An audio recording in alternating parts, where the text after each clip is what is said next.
Welcome to steno dictation. अगर आप हमारे चैनल पर नए हैं तो हमारे चैनल को सब्सक्राइब करें और बेल आइकन ज़रूर दबाएं। डिक्टेशन 5 सेकंड बाद शुरू होगा। स्टार्ट। यह अच्छा है कि निर्वाचन आयोग ने यह तय किया है कि चुनाव के दौरान झूठी शिकायत करने वालों के खिलाफ कार्रवाई की जाएगी। ऐसा किया जाना इसलिए आवश्यक है क्योंकि चुनाव के दौरान राजनीतिक दल एक दूसरे के विरुद्ध केवल झूठी शिकायतें ही नहीं करते, बल्कि कभी कभी तो वे निर्वाचन आयोग पर भी पक्षपात करने के झूठे आरोप मढ़ देते हैं।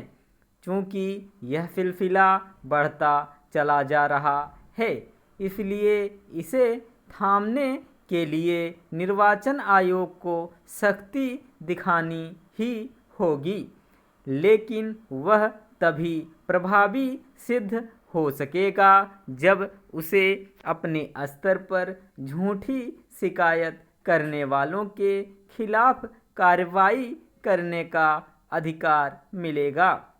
आमतौर पर अभी यह होता है कि निर्वाचन आयोग चुनावों के दौरान अनुचित साधनों का इस्तेमाल करने वालों के खिलाफ अदालतों में शिकायत दर्ज कराता है, और यह किसी से छिपा नहीं कि अदालतों में वर्षों तक ऐसे मामले खिंचते रहते हैं। समस्या केवल झूठी शिकायतों की ही नहीं है, बल्कि प्रत्याशियों की ओर से झूठे हलफनामे दायर करने की भी है। यह देखने में आता है कि कई बार प्रत्याशी जानबूझकर अपने हलफनामे में समस्त आवश्यक जानकारी सही तरह से नहीं देते। इसी तरह एक अन्य समस्या चुनाव के दौरान मतदाताओं को प्रलोभन देने की भी है। यह समस्या किस हद तक बढ़ गई है, इसका पता इससे चलता है कि चुनाव के दौरान प्रत्याशी मतदाताओं के बीच गुपचुप तरीके से पैसे, शराब और अन्य सामग्री वितरित करने लगे हैं।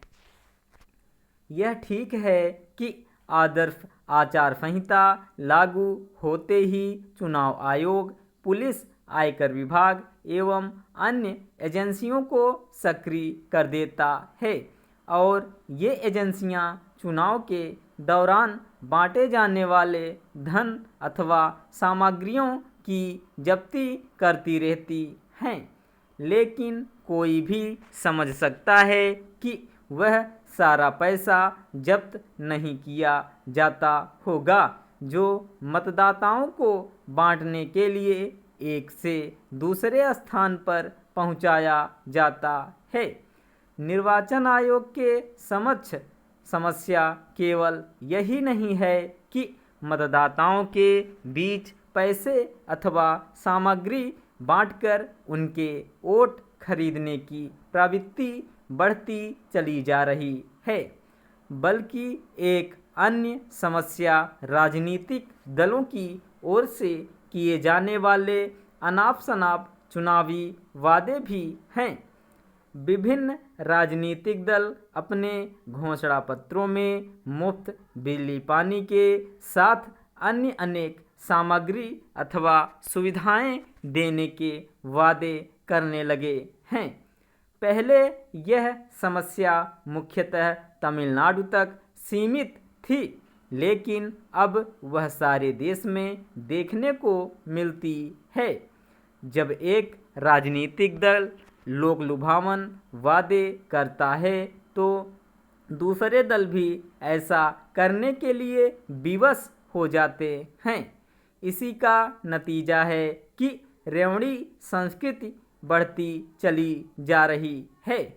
हालांकि इस मामले का संज्ञान सुप्रीम कोर्ट ने भी लिया है, लेकिन अभी तक निर्वाचन आयोग को ऐसे कोई अधिकार नहीं मिल सके हैं जिससे वह दलों की ओर से मुफ्तखोरी की संस्कृति को बढ़ावा देने वाली घोषणाओं पर कोई रोक लगा सके। स्टॉप।